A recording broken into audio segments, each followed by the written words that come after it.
suffered a car accident. She had talked about being embraced by love and warmth and peace and not wanting to return back to her body. But such a tranquil transition would not be the case for Angie.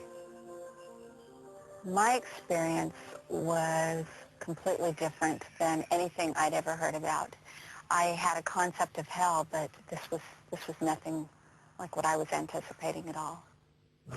Traditionally, hell has been thought of as the final destination for unrepentant sinners and evildoers. Images of lost souls suffering an existence of eternal torment in a pit of fire are familiar. But Angie's experience of the netherworld was not one of physical suffering. Instead, she found hell to be a place of unrelenting emotional distress. Angie's journey into the abyss began one cold January morning when, after failing to end her life by slashing her wrists, she took an overdose of pills and laid down on a couch to die.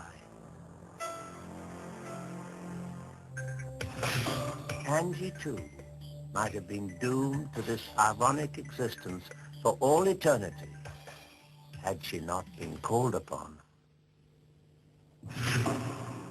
When I was dying, I could feel this tremendous energy encompass me, and I could feel my spirit and my body separating. And it was very powerful and far more real than anything I've experienced in this life. As her spirit left her body, Angie became aware of images racing toward her. What I saw was actually my very first memory, and that was of being born.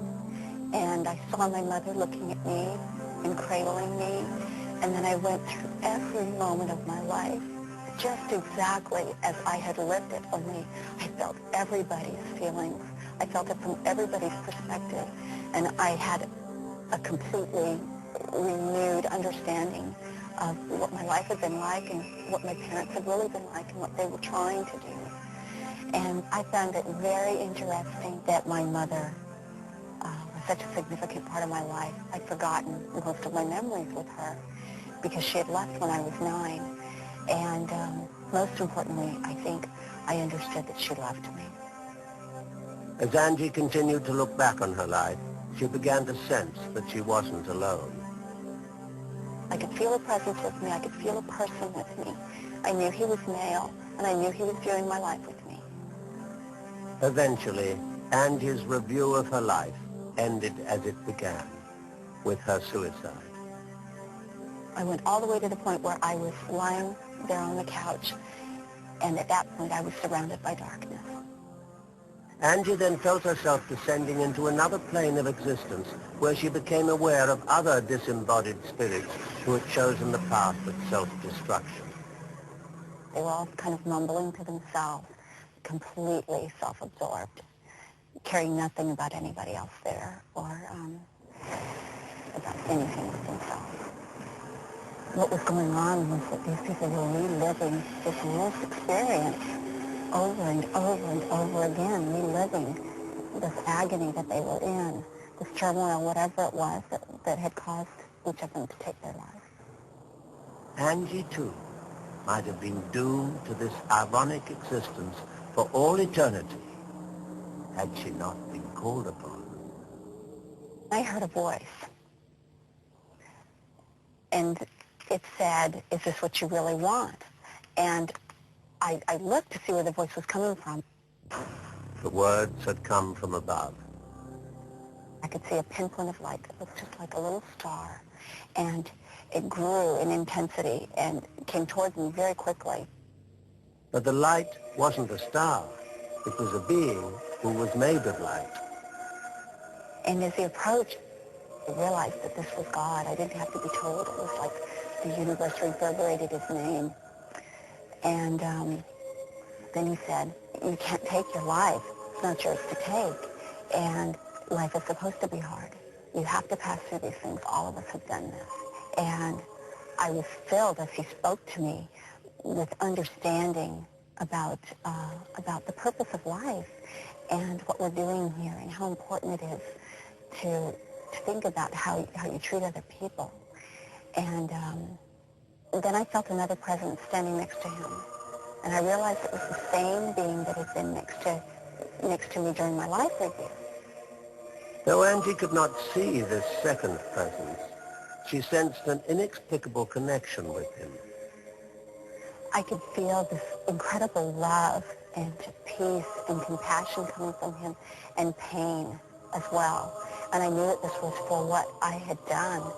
And then I heard him say, and I still couldn't see him, but I heard him say, "Don't you understand? I've done this for you." And when he said those words, I understood that I was in the presence of the Savior of the world. And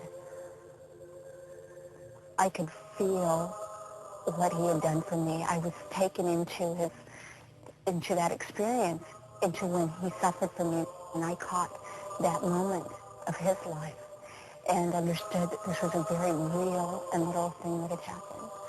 And then I was shown what would happen to my children if I were to take my life and remain dead. And my oldest son in particular was harmed so terribly by the grief and the pain that he would have to suffer through his life that he was rendered incapable of even completing his mission here successfully. With the knowledge of the potential fate of her children, Angie's desire to die disappeared. And it was at that point I was ready to come back. I think I just needed to understand that my life is not my own, that what we're doing here is so important, and every life that we touch is important. Angie's return to her body was instantaneous. When I came back, I rushed very quickly through the darkness, and when I opened my eyes, I was lying on the couch, and I could feel all the pain that I'd experienced, the drugs that I had taken, and my husband was coming through the front door at the same time. Looking back on the incident, Angie now realizes how she came to a place where she felt the need to kill herself.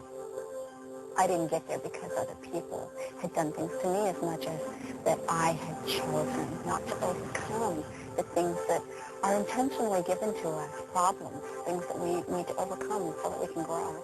I still have trials that I have to overcome, but the important thing is to find happiness and to actually make happiness.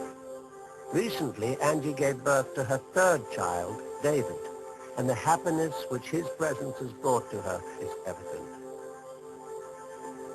I've often wondered how come I was permitted to come back, and all I can really say about that is that I am filled with gratitude that I was. I don't know for sure. All I know is that I still had purpose here, and that I was important, especially to my children.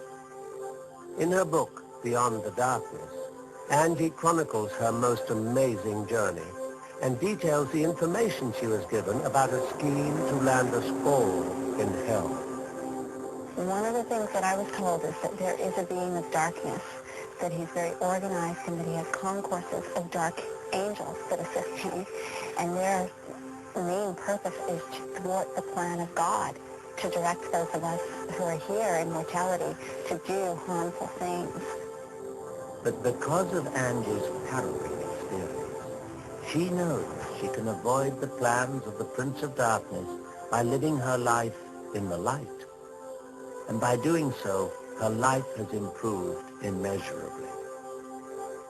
Yeah, life is great, and being in the light is wonderful.